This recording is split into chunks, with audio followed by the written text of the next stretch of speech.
Sir, we need to see your identification immediately. What's the problem? I have my ticket right here. This won't take long. Please step aside with us. The announcement echoes through Terminal C for the third time. Flight 2847 to London Heathrow. Final boarding call. Gate closes in 12 minutes. Marcus Reed hears it. He doesn't move faster.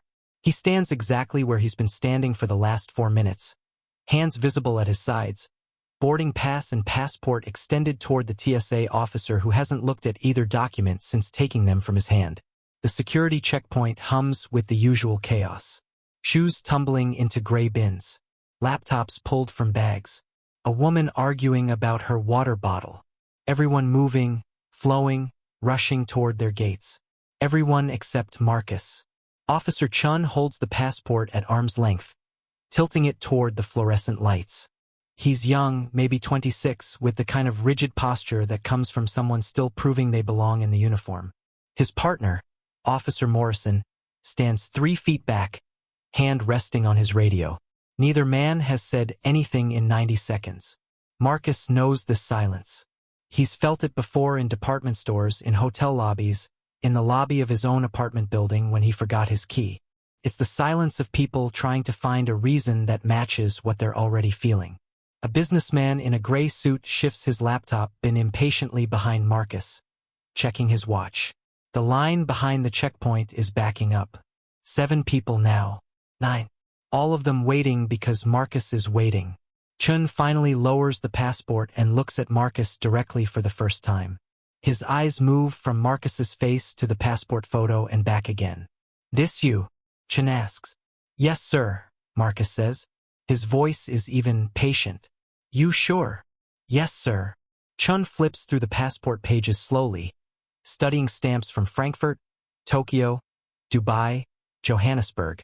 His thumb pauses on a visa from 2 years ago. He holds the page up to Morrison, who leans in, squints, then shrugs. The final boarding announcement comes again. Gate C-47, Flight 2847. This is the final call. Marcus's flight, the one he booked 6 weeks ago. He has a window seat, 14A, and a connection in London that leaves 3 hours after landing. If he boards in the next 8 minutes. "Where you headed?" Chun asks, though the boarding pass in his other hand shows exactly where Marcus is headed. "London," Marcus says. "Business or pleasure?" "Business." "What kind of business?"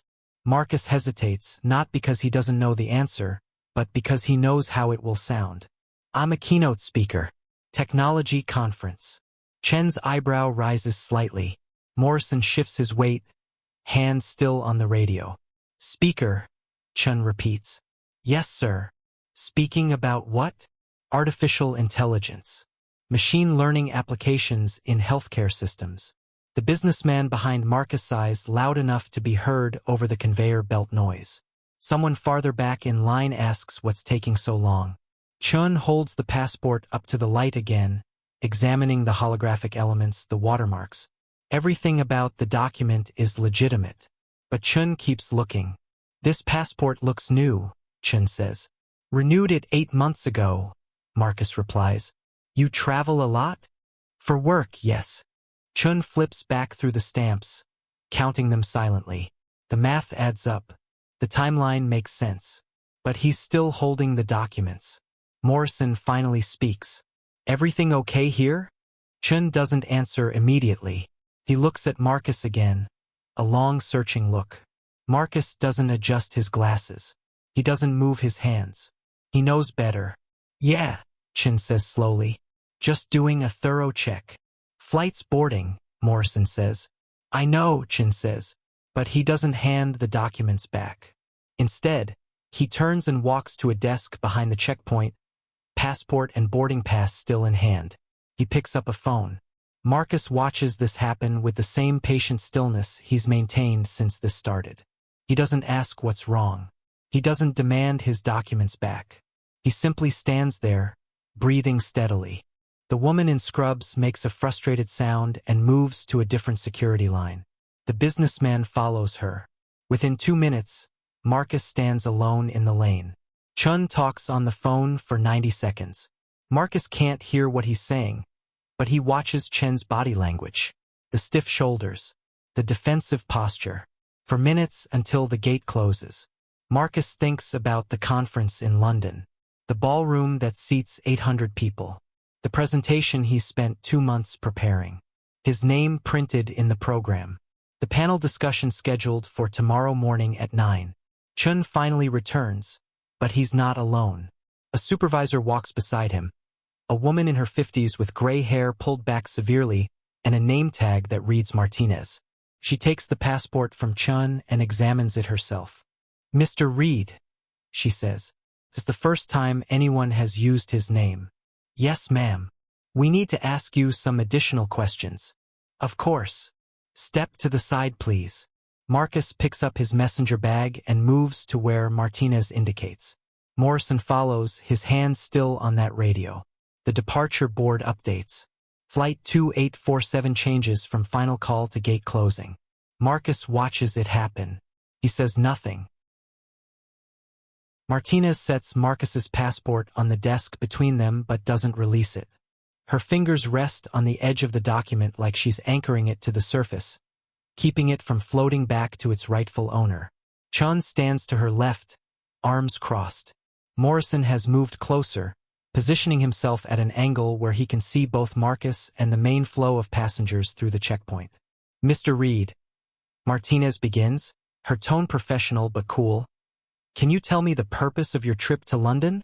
Marcus has already answered this question. Chun asked it 4 minutes ago. But Marcus understands the game being played here, the repetition designed to catch inconsistencies, to see if his story changes under pressure. So he answers again with the same calm patience. "I'm speaking at a technology conference. It starts tomorrow morning." "What's the name of the conference?" "The Global AI Summit. It's at the Excel Center in London." Martinez writes this down on a small notepad, though Marcus suspects she's not actually verifying anything. The notepad is a prop, a way to extend the interaction, to keep him standing here while his boarding window closes. She writes slowly, forming each letter with deliberate care. "And you're a speaker?" "Yes, ma'am. Keynote speaker." "What company do you work for?" "I'm independent.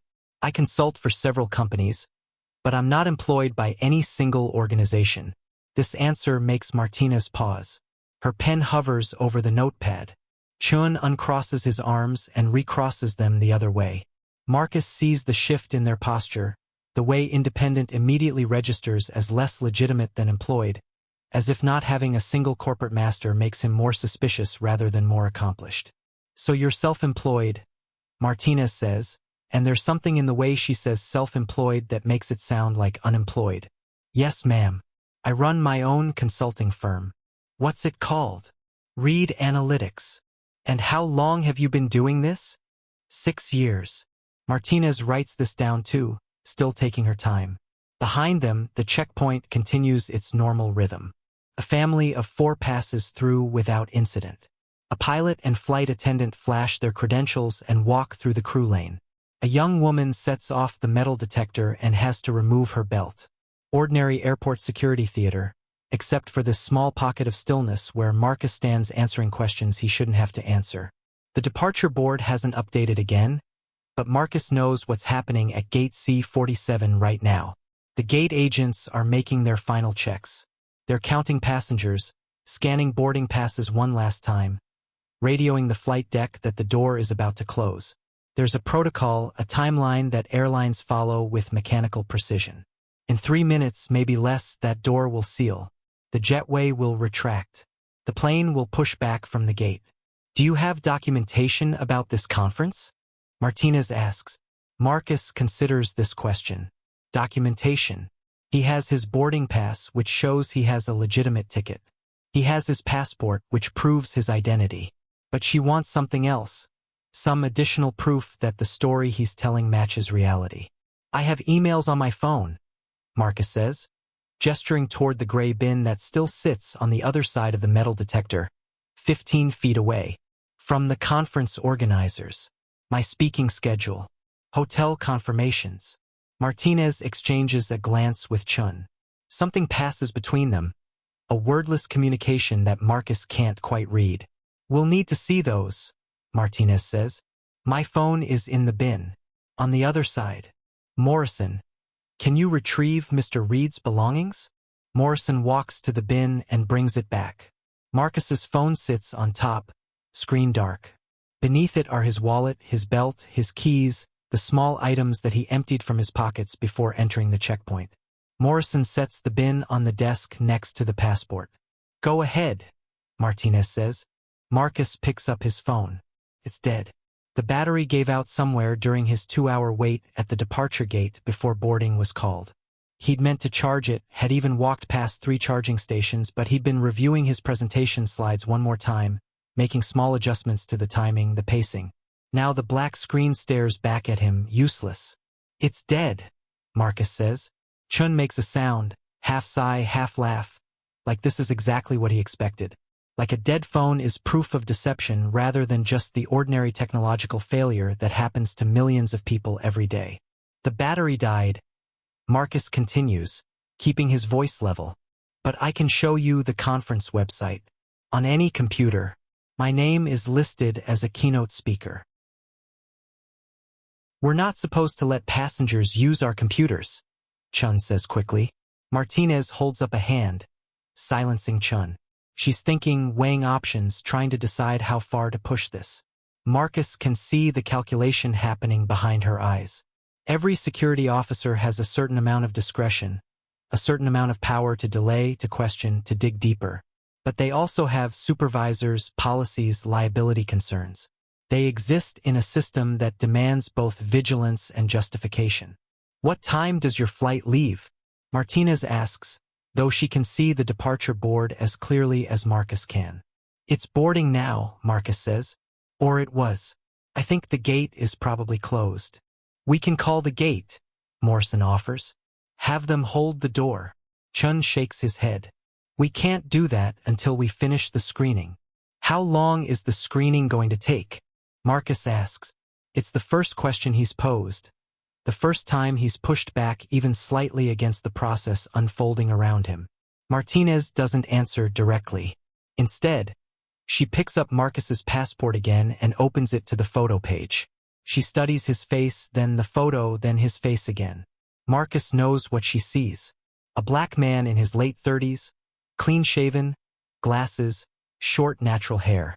The photo was taken 8 months ago and looks exactly like him. There is no discrepancy. There is no reason for doubt. But she keeps looking anyway, as if staring long enough will reveal some hidden truth.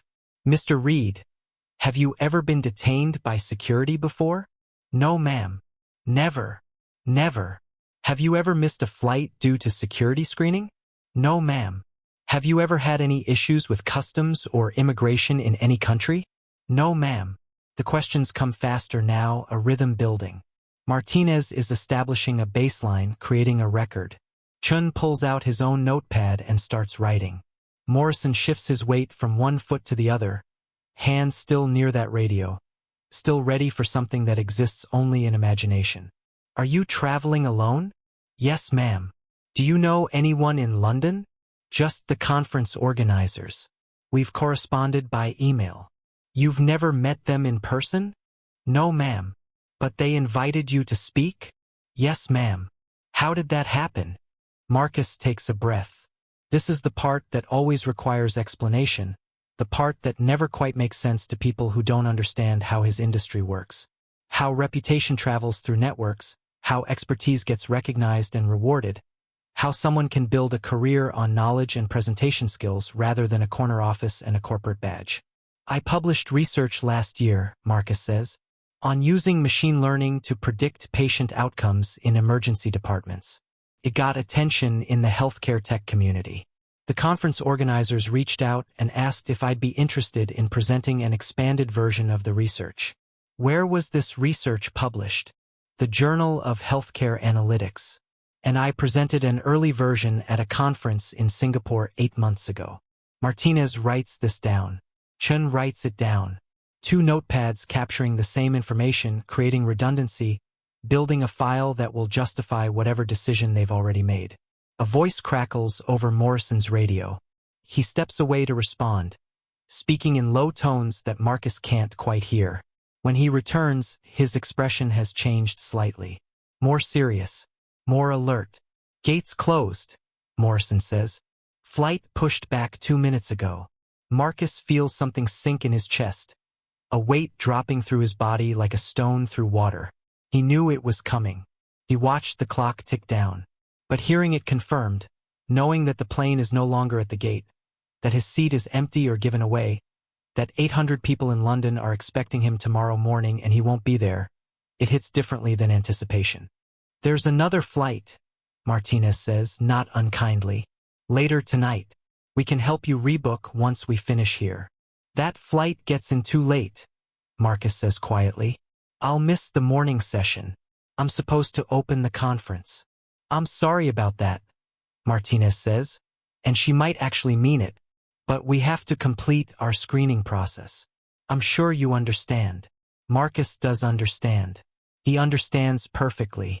He understands that 3 officers are spending 30 minutes of airport security resources on a man with a valid passport, a legitimate boarding pass, and no criminal record. He understands that somewhere in this building, someone with actual ill intent might be slipping through because these 3 are focused on him. He understands that the system designed to keep people safe is instead keeping a technology consultant from reaching a conference where he's supposed to talk about algorithms and datasets. But he says none of this. He just nods. Yes, ma'am. I understand. Martinez seems almost relieved by his compliance. She closes the passport and sets it down again, still not handing it back. We're going to need to do a secondary screening, she says. It's just procedure. Nothing personal. Nothing personal. Marcus has heard this phrase before in different contexts, different situations. It's what people say when something is entirely personal but they need to pretend it isn't.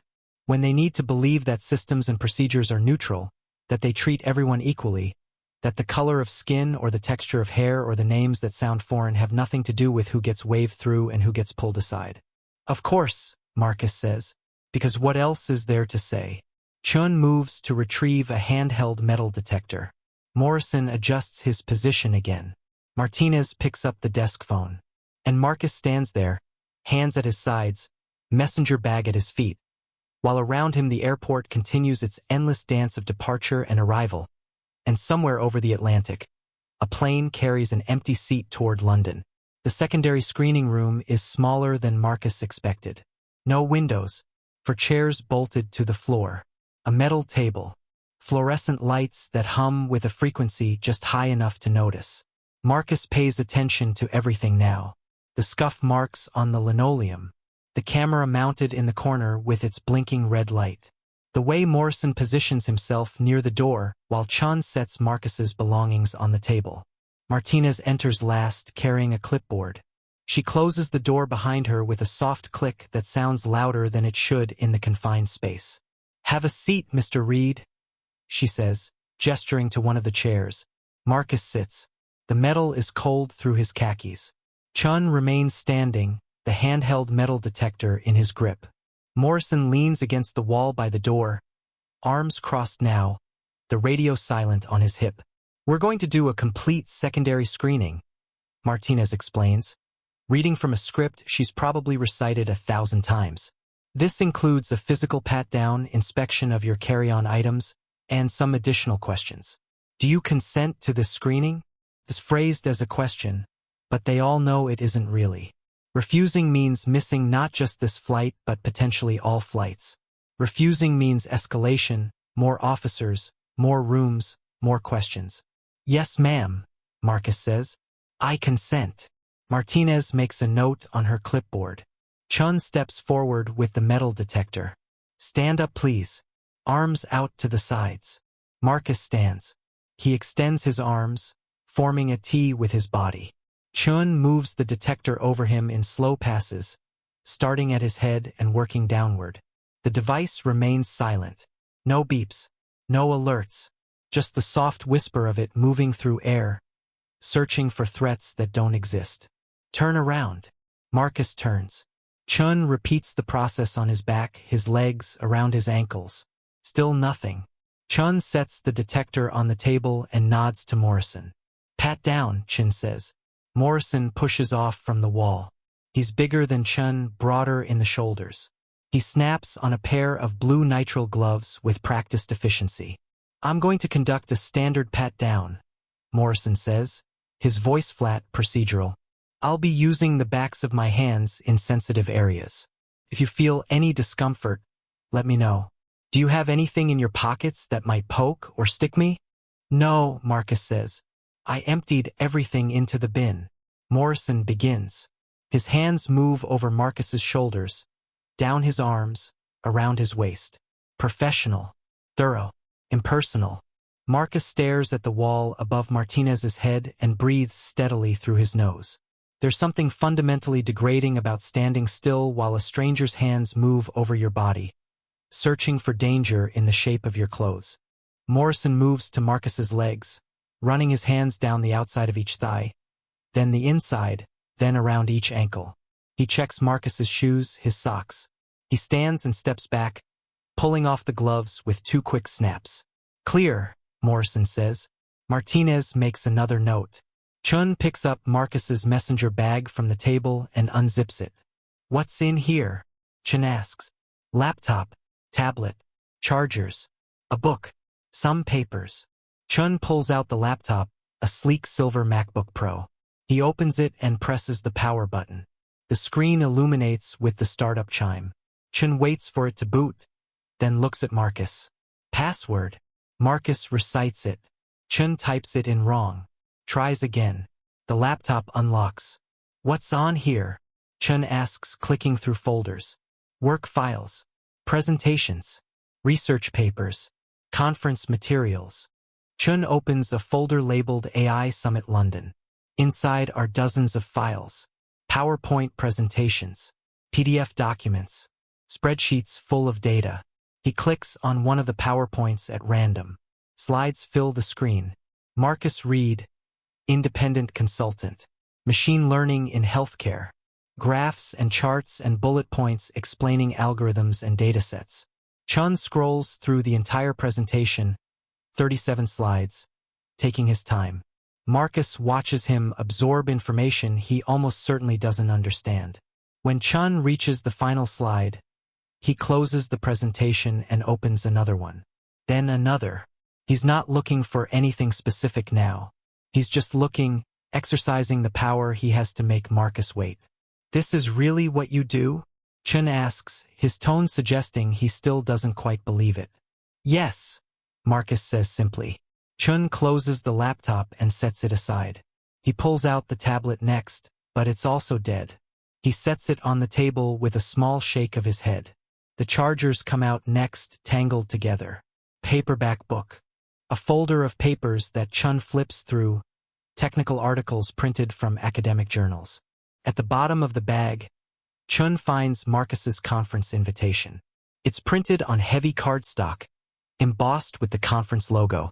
Gold lettering announces the Global AI Summit, dates and location, and at the bottom, featured keynote speaker Marcus Reed. Chun stares at this for a long moment. He hands it to Martinez without a word. Martinez reads it. She turns it over, checking the back as if she might find some disclaimer that reveals it as fraudulent. But there's nothing except the genuine weight of expensive paper. This doesn't prove anything, Chun says. Anyone could print something like this. Check the conference website, Marcus says quietly. My name is listed. My photo is there. Martinez sets the invitation on the table. She picks up the desk phone mounted on the wall and dials a number. The room goes quiet except for the ringing. Someone answers. Martinez identifies herself, provides some kind of verification code. Then she starts asking questions. I need you to look up a website for me. Global AI Summit London. Yes, I'll wait. The silence stretches. Chun reloads Marcus's belongings into the messenger bag. Morrison checks his watch. Marcus remains in the chair, hands resting on his thighs. Okay. Martinez says into the phone. Do you see a list of speakers? Can you look for the name Marcus Reed? Another pause. What does it say? Martinez listens. Her expression doesn't change, but something shifts in her posture. A subtle loosening of tension. She asks a few more questions, then thanks them and hangs up. She turns to Marcus. For the first time since this began, she looks uncertain. Your name is on the website, she says. Listed as Wednesday morning keynote. 9 a.m. Yes, ma'am, Marcus says. That's what I've been telling you. Chun crosses his arms again. That still doesn't explain why the passport triggered our system. What do you mean, triggered? Marcus asks. What system? Martinez and Chun exchange another glance. There's a conversation happening between them in looks and micro-expressions, a debate about how much to reveal. We run all documents through verification software, Martinez says carefully. Sometimes there are flags, false positives. It happens. What kind of flag? Marcus presses, his voice still calm but with an edge now. I can't discuss the specifics of our screening procedures, Martinez says. But there was no actual problem with my passport? The document is valid, Martinez concedes. And my background check came back clean? We don't have any concerns about your record. And you verified that I'm exactly who I say I am, going exactly where I said I was going, for exactly the reason I stated? Martinez doesn't answer immediately. The question hangs in the air, curling around the implications neither she nor Chun want to acknowledge. Mr. Reed, Martinez begins, her tone shifting into something that might be an apology. Sometimes we have to be extra cautious. You understand. Given the current climate. I understand, Marcus says, and there's weight to those two words. I understand perfectly. Morrison shifts uncomfortably near the door. Chun looks down at his shoes. We're going to clear you for travel, Martinez says. But you've missed your flight. We can escort you to the airline desk. Help you rebook. On what flight? Marcus asks. The next one to London doesn't leave until tomorrow afternoon. I'll miss the entire first day of the conference. I'll miss my keynote. I'm sorry about that, Martinez says. Are you? Marcus asks quietly. The question sits between them unanswerable. Martinez picks up Marcus's passport from the table and holds it out. Her hand is steady, but she doesn't quite meet his eyes as he takes it. You're free to go, she says. Marcus stands slowly. He picks up his messenger bag, slinging it over his shoulder. He collects his phone, his wallet, his keys, his belt. No one speaks. Chun opens the door, stepping aside to let Marcus pass. The hallway outside is bright, almost painfully so. Other travelers walk past, pulling roller bags, checking phones, living their normal airport experiences. Marcus walks back toward the main checkpoint. Morrison follows at a distance. He reaches the airline desk. A young woman with a name tag reading Jessica looks up with a professional smile that falters when she sees his expression. How can I help you? She asks. I missed my flight, Marcus says. Flight 2847 to London. I need to rebook. Jessica types on her keyboard, pulling up his reservation. Her smile fades as she reads the screen. I see you didn't board. Were you delayed getting through security? Yes, Marcus says. I'm sorry about that. Let me see what I can do. More typing. The next available flight to London is tomorrow at 2 p.m. It gets in early Friday morning.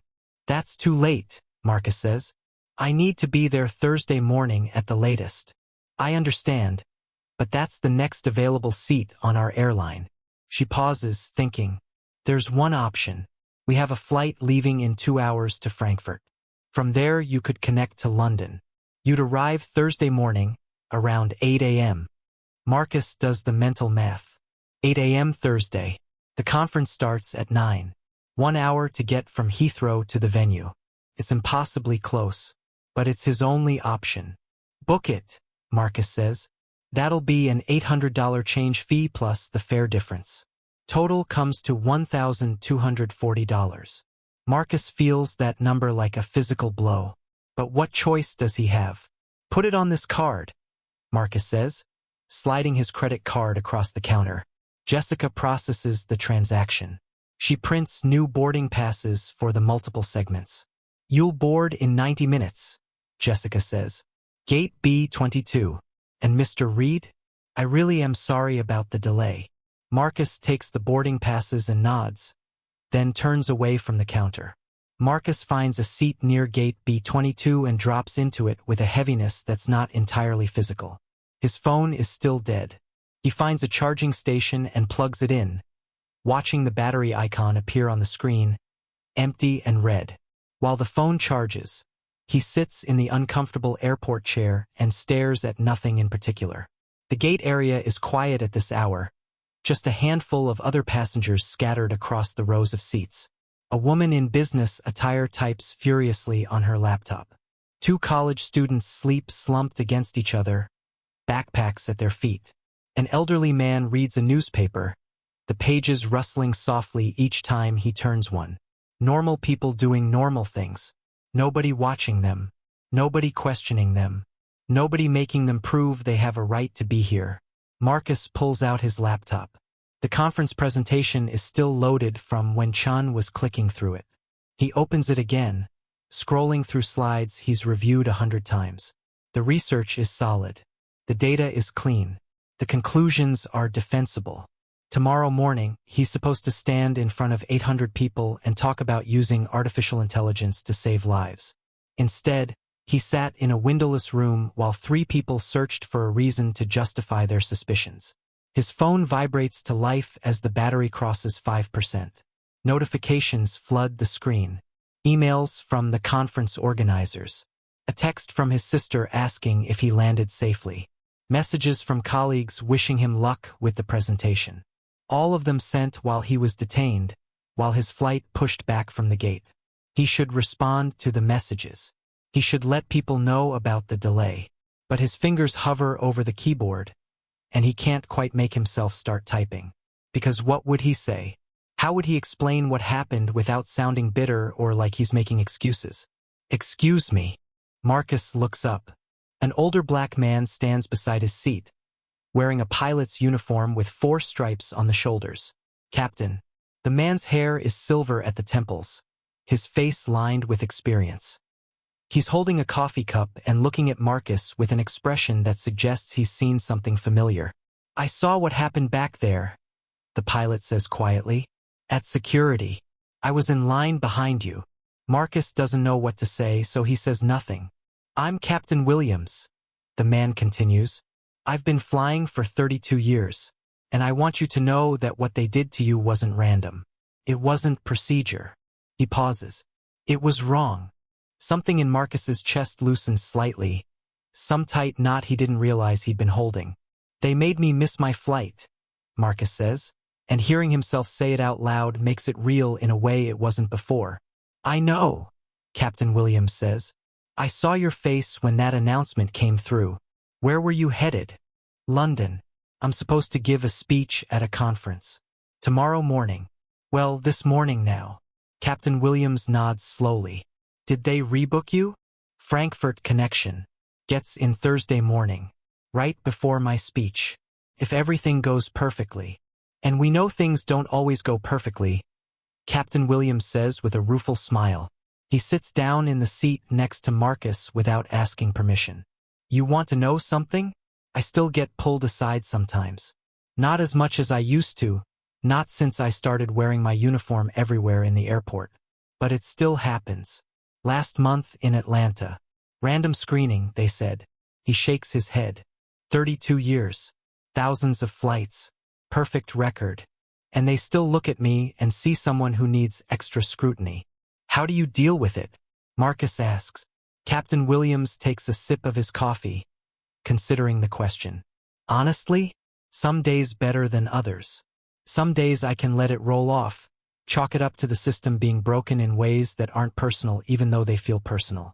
Other days I want to scream, want to demand they tell me what exactly triggered their concern. Want to make them say out loud what we both know they're thinking. But you don't. But I don't. Because I've learned that anger, justified though it might be, doesn't change anything in the moment. It just makes things harder. Makes them defensive. Captain Williams turns to look at Marcus directly. The system isn't going to apologize to you.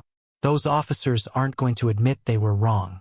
You can be right and wronged and still end up paying for a new ticket. Marcus lets out a breath that's almost a laugh. $1,200. Always is. 800. 2,000. The cost is never small. And somehow we're the ones who pay it, even when it wasn't our fault. They sit in silence for a moment, two black men in an airport terminal past midnight, sharing a recognition that doesn't need explanation. Around them the airport continues its rhythm, announcements echoing, people moving through space. Your speech, Captain Williams says. What's it about? Artificial intelligence. Using machine learning to improve healthcare outcomes. Sounds important. It is. Or it's supposed to be. Marcus closes his laptop. Now I don't know. Maybe I should cancel. The timing is impossible. The connection is tight. If anything goes wrong, then you'll deal with it, Captain Williams says firmly. You'll get on that flight to Frankfurt. You'll make that connection. You'll stand up in front of those people and give your speech. Because you earned the right to be there. Because your work matters. Because letting them take that from you means they win twice. I'm tired, Marcus admits. I'm tired of having to prove I belong everywhere I go. I'm tired of being patient and professional and careful. I'm tired of answering questions that other people don't have to answer. I know, Captain Williams says. We all are. But here's what I've learned in 32 years. You can be tired and still get up. You can be frustrated and still move forward. You can be angry about the injustice and still not let it define you. He stands, picks up his coffee cup. You're going to make that flight. You're going to give that speech. And it's going to be excellent. Because you're excellent. Don't let an hour of someone else's ignorance convince you otherwise. Captain Williams holds out his hand. Marcus stands and shakes it, feeling the firm grip, the genuine warmth. Safe travels, son, the captain says. Then he walks away, disappearing into the crowd. Marcus sits back down. He picks up his phone, now charged to 15%, and opens his email. He types a message to the conference organizers. Brief, professional, explaining the delay but confirming he'll be there. He hits send before he can second-guess himself. Then he opens a new message. This one to his sister, Rachel. She texted 3 hours ago asking if he'd landed. He types slowly, choosing his words.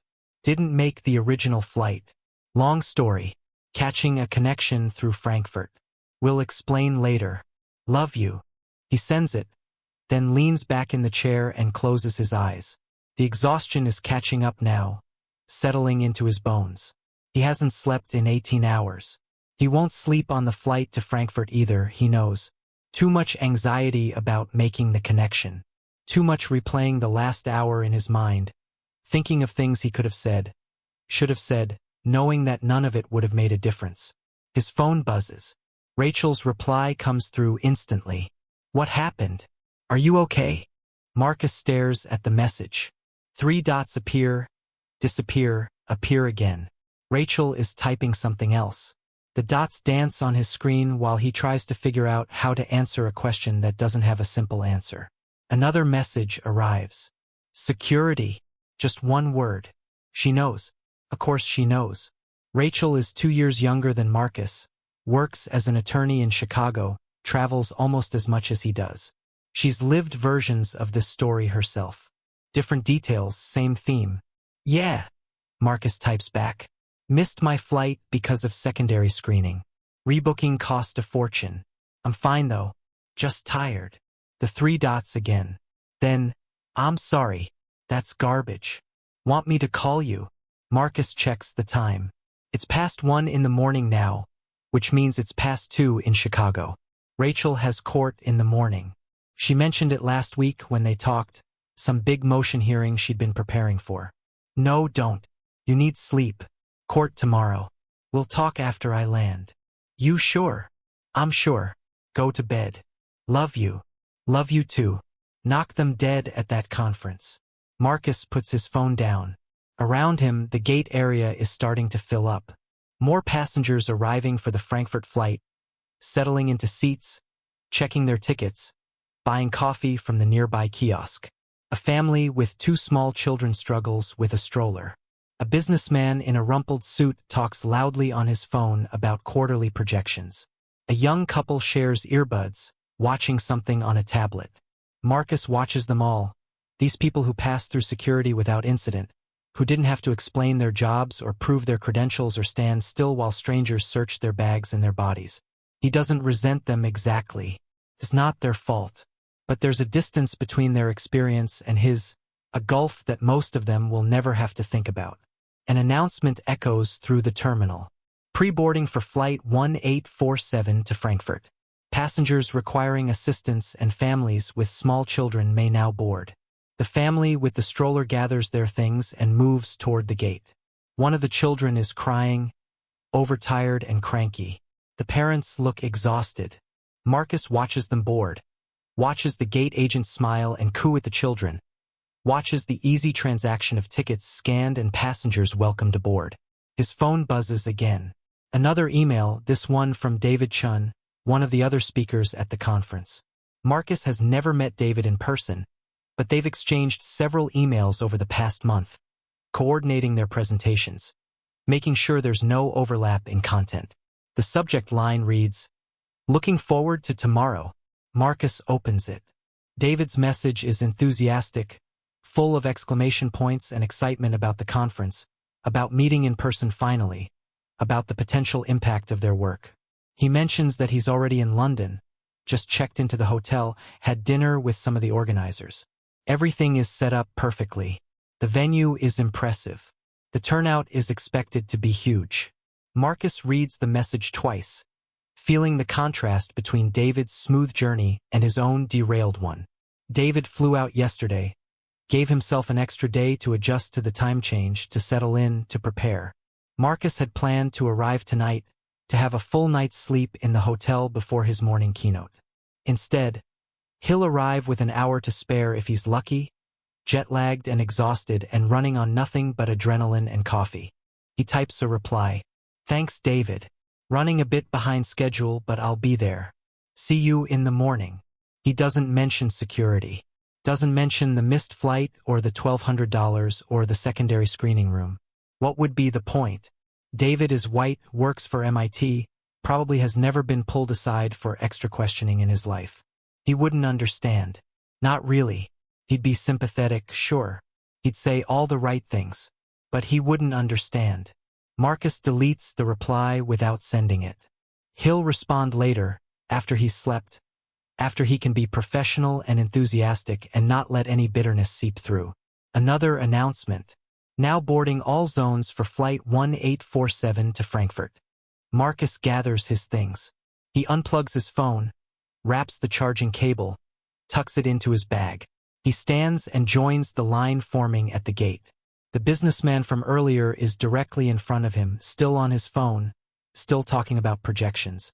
Behind Marcus, a woman chats with her companion about their plans in Germany. Some Christmas market they want to visit.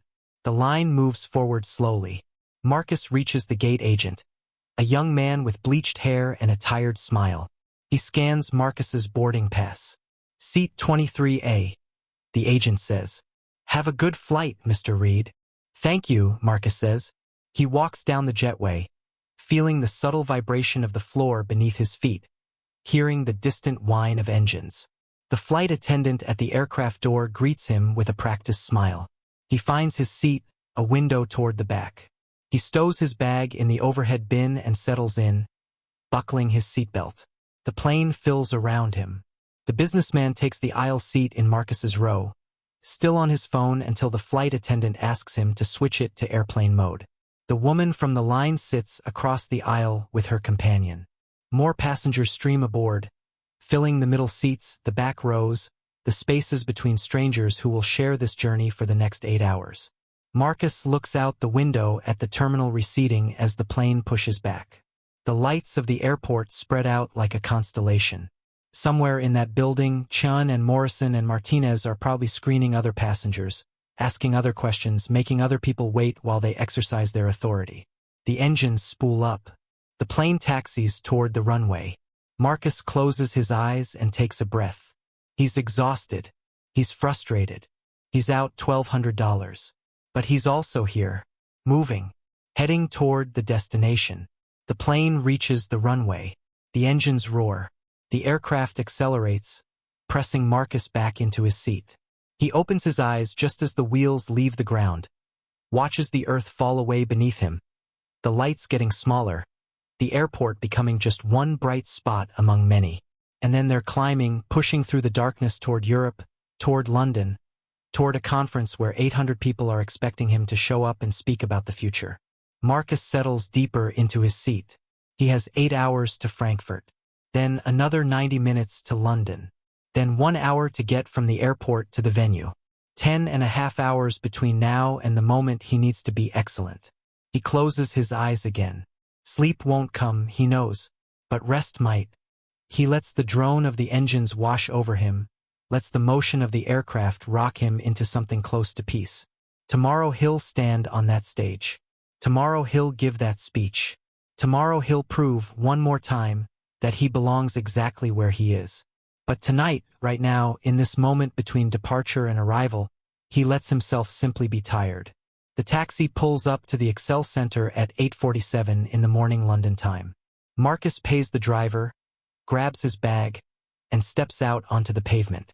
His body feels disconnected from his mind, operating on autopilot after 10 hours of travel and no sleep. The Frankfurt connection was tight, but he made it. The flight to London was smooth. Everything went perfectly. He's here with 13 minutes to spare. The conference center is massive, all glass and steel. Banners hang from the entrance announcing the Global AI Summit. People stream through the doors, conference badges around their necks. Marcus follows them inside, blinking against the brightness of the lobby. A registration desk sits to the left. He approaches, gives his name. The volunteer, a young woman with bright red hair, types on her laptop and smiles. "Mr. Reed, we've been expecting you. We heard about your flight delay. Dr. Okonkwo was worried you might not make it." "I made it," Marcus says, accepting the badge she hands him. "Your keynote is in the main ballroom. Through those doors, down the hall. You're on in 10 minutes. Where can I freshen up?" She points to a restroom near the registration area. Marcus heads that way, moving quickly. In the bathroom mirror, he looks exactly like someone who's been traveling all night. Wrinkled clothes, tired eyes. He washes his face with cold water, tries to smooth his shirt. It'll have to do. He heads toward the ballroom. The hallway is packed with attendees. Through open doors, he glimpses smaller conference rooms where sessions are already underway. The main ballroom doors stand open. Marcus steps inside and stops. 800 seats. Every single one filled. People standing in the back. The stage looks enormous. A massive screen behind the podium displaying the conference logo. Professional lighting. Multiple cameras. A woman in a navy suit spots him and hurries over. Dr. Okonkwo, the organizing chair. "Marcus, thank God. We were so worried." She shakes his hand firmly. "We heard what happened with security. Absolutely inexcusable. Are you all right?" "I'm fine," Marcus says. "Ready to go. Your slides are already loaded. We'll do a brief introduction, then you're on. Is there anything you need? Water would be good. I'll have someone bring it to the stage." She glances at her watch. 2 minutes. She leads him to a side entrance near the stage. Marcus can see the audience now. Hundreds of faces, conversations dying down as the lights dim. His heart is pounding, not from nervousness but from exhaustion, from adrenaline, from the sheer improbability of being here at all. Dr. Okonkwo steps onto the stage. The room falls silent. "Good morning, everyone. Welcome to the Global AI Summit. To open our conference, we have a very special keynote speaker. Marcus Reed is an independent consultant specializing in machine learning applications for healthcare. His research on using AI to predict patient outcomes in emergency settings has been groundbreaking. Despite some travel complications, he's made it here this morning to share his work with us. Please join me in welcoming Marcus Reed." Applause fills the ballroom. Marcus walks onto the stage, the lights bright in his eyes. He reaches the podium, looks out at 800 people looking back at him. For a moment, he's back in that secondary screening room. Chen's skeptical expression. Martinez's clipboard, the locked door and questions designed to make him prove himself. Then the moment passes. "Thank you," Marcus says into the microphone. His voice is steady, clear. "I'm grateful to be here. This morning I want to talk about saving lives. About using artificial intelligence not as a replacement for human judgment, but as a tool to enhance it. To give doctors and nurses better information in critical moments when every second counts." He clicks to the first slide. A graph showing emergency room patient flow. The data he's collected over 3 years. In emergency medicine, triage is everything. But triage is hard. It's subjective. What if we could give doctors additional information? What if an algorithm could analyze vital signs, medical history, and flag patients who need immediate intervention? He moves through the slides, explaining the methodology, the data collection, the testing. The audience is silent, attentive. People taking notes, nodding along, leaning forward in their seats. Marcus talks about the results. The reduction in mortality rates at hospitals that implemented the system. The lives saved because patients were identified earlier, treated faster. He talks about the ethical considerations, about bias in training data, about the responsibility to ensure these systems help everyone equally, about transparency, about making sure doctors understand how the algorithm works. The words flow easily now. This is what he's good at. This is what he's spent 6 years building. This work matters regardless of what 3 TSA officers thought when they looked at him. He reaches the final slide. Technology should serve humanity, not replace it. The algorithm I've described isn't perfect, Marcus says.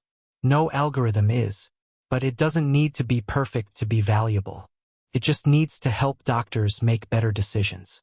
And in emergency medicine, better decisions mean lives saved. Thank you. The applause starts immediately, building into a standing ovation. 800 people on their feet. Marcus stands at the podium, feeling the exhaustion but also validation. Recognition. The acknowledgement that his work matters, that he belongs on this stage. Dr. Okonkwo returns. We have time for a few questions. Hands shoot up across the ballroom. Marcus points to a woman in the third row. How do you address concerns about algorithmic bias? Marcus answers, explaining strategies for diverse training data, regular auditing involving ethicists in development.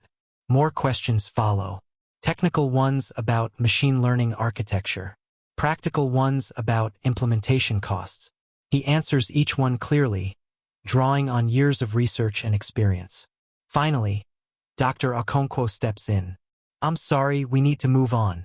But Marcus will be available during breaks, if you'd like to continue the conversation. More applause as Marcus steps off the stage. Several people approach immediately, wanting to exchange cards, to discuss potential collaborations. A man in his 60s, gray beard and kind eyes, shakes Marcus's hand warmly. That was excellent. I'm Dr. Patterson from Johns Hopkins. We've been looking into similar applications. I'd love to talk more about your methodology. I'd be happy to, Marcus says. They exchange information. More people cycle through, each conversation adding another connection, another possibility. Marcus's phone buzzes constantly with new LinkedIn requests, new emails. Eventually, the crowd thins. Marcus finds a quiet corner and sits down on a bench. His hands are shaking slightly, the adrenaline finally wearing off. He pulls out his phone. Rachel has texted. How did it go? Marcus types back. Standing ovation. They loved it. 3 dots appear immediately. Yes, I knew they would. So proud of you. He smiles.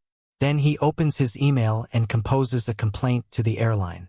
Detailed and factual, describing exactly what happened at security, the missed flight, the cost. He doesn't expect it to change anything, but he sends it anyway, creating a record. His phone buzzes. An email from the conference organizers, asking if he'd be willing to serve on next year's program committee. He replies yes immediately. Another email from a journalist who attended his talk, asking for an interview. Another from a venture capital firm interested in funding for expanded research. The opportunities multiply, each one a validation. Marcus orders a coffee and sits down. He allows himself, finally, to feel satisfied. Not happy exactly. The frustration from last night still sits in his chest. The injustice still burns. But satisfaction that he made it. That he gave the speech. That he proved once again that he belongs. His phone rings. Unknown number. He almost declines, then answers. Mr. Reed? This is Jennifer Martinez from TSA. I was the supervisor who cleared you yesterday. Marcus sits up straighter. Yes, I remember. I wanted to follow up. I filed a report about the incident. After reviewing the situation, we've determined that the secondary screening wasn't warranted. I wanted to apologize personally. Marcus doesn't respond immediately. I appreciate you calling, he says finally. We'll be providing additional training to the officers involved. And we'd like to send you a formal apology letter and reimbursement for your rebooking costs. $1,200. They're offering to give it back. It doesn't undo the missed flight or the humiliation or the hours in that room. But it's something. Yes, Marcus says. I'm willing. Someone from our office will be in contact. And again, Mr. Reed, I'm sorry. She hangs up. Marcus stares at his phone. An apology. Reimbursement. Training for the officers. Small things in the scope of systemic problems, but not nothing. He finishes his coffee and stands. There's an afternoon session on AI ethics he wants to attend. Then dinner with Dr. Patterson. Then more networking, more building of the career he's worked so hard to create. Marcus walks back into the conference area. He passes attendees debating machine learning frameworks. He passes the ballroom where he spoke this morning, now set up for a different session. And he thinks about Captain Williams in the airport. You can be tired and still get up. You can be frustrated and still move forward. Marcus keeps moving forward. Through the conference center. Through his career. Through a world that sometimes makes him prove himself twice as hard. But he's here. He made it. His work spoke for itself. The system that tried to stop him was forced to acknowledge its mistake. Not because he fought or demanded or made a scene, but because excellence is undeniable. Because the truth, eventually, reveals itself. Tomorrow there will be more sessions, more conversations, more opportunities to share his research. Next week he'll be back home, following up on the connections he made, pursuing the collaborations that emerged. Next month he'll submit his work to another journal, apply to speak at another conference, continue building something that matters. The injustice of yesterday doesn't disappear. The apology doesn't erase what happened. But standing here, in this conference center, surrounded by people who value his expertise, Marcus understands something important. They can delay him, inconvenience him, make him prove himself over and over. But they cannot stop the work. They cannot diminish what he's built. They cannot take away what he knows to be true about himself and his purpose. He is exactly where he belongs. And no amount of suspicion or scrutiny can change that. Marcus takes a breath and walks toward the afternoon session, ready for whatever comes next. If Marcus's story resonated with you, please hit that like button and subscribe for more stories that matter. Drop a comment below sharing your thoughts or your own experiences. Have you ever had to prove yourself in ways others didn't? How did you handle it? These conversations are important, and your voice adds to them. Share this video with someone who needs to hear it. Thank you for watching, and I'll see you in the next one.